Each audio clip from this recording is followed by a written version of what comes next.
Mafia اور حکومت کی شادی۔ ایران میں حکومت اور مافیا کے گٹھ جوڑ کے خلاف صنعتی کارکنان کے مظاہرے تیسرے ہفتے میں داخل ہو گئے ہیں۔ مظاہرے نے اس وقت شدت اختیار کی جب بدحالی اور تنخواہوں میں تاخیر کے خلاف احتجاج کرنے والے ہفت طبع کے صنعتی کارکنان کو احتجاج کرنے کی پاداش میں حکومت نے گرفتار کر لیا تھا، جس کے بعد دارالحکومت تہران سمیت پورے ملک میں مظاہروں کی شدت بڑھ گئی۔ دیگر شہروں کی طرح استحصال کے شکار شہر اہواز میں بھی مظاہرے شدت سے جاری ہیں۔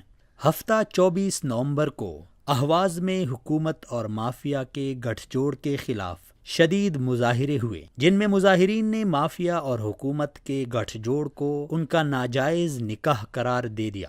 دولت مافیا بندتان مبارک، دولت مافیا بندتان مبارک، دولت mafia بندتان Mubarak.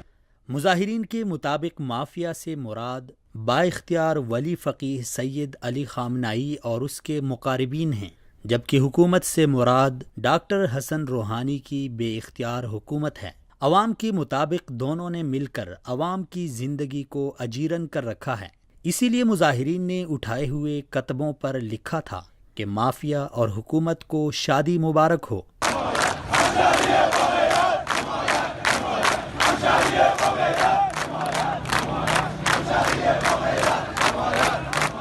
اہواز centre for media and research studies کے مطابق اہواز اور سوس میں عام شہری بھی صنعتی کارکنان کے شانہ بشانہ سڑکوں پر نکل آئے اور پولیس کی طرف سے مظاہرین کو محدود کرنے کے لیے لگائے گئے رکاوٹوں کو ہٹا دیا۔ اہواز سینٹر کے مطابق بحالی، تنخواہوں کی تاخیر، کرپٹ حکام اور معاشی کرپشن کے خلاف نکلے ہوئے مظاہرین نے پولیس کو پیچھے دھکیلا، جس کی وجہ سے پولیس ان کو منتشر کرنے میں ناکام رہی۔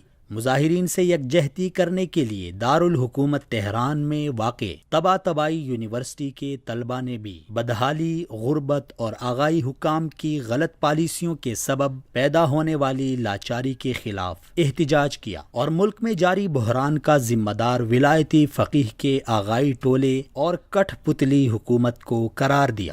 گزشتہ سال کے اواخر سے ایران میں معاشی مشکلات پیدا ہونا شروع ہو گئی تھیں، گو کہ انقلاب کے بعد سے اب تک آغائی حکومت کی توسیع پسندانہ عزائم اور فرقہ وارانہ مداخلتوں کی وجہ سے کبھی بھی ایران کے معاشی حالات مثالی نہیں رہے۔ تاہم عراق، شام اور یمن سمیت دیگر اسلامی ممالک میں جنگی مداخلت اور امریکہ کے جوہری معاہدے سے نکلنے کی وجہ سے ایران کی معیشت روز افزوں زوال کا شکار ہے۔ رواں سال جون کے اواخر سے اب تک اقتصادی مشکلات کا شکار ایرانی شہری احتجاجی مظاہرے کر رہے ہیں اور حکومت کو جاری بحران کا ذمہ دار قرار دے رہے ہیں۔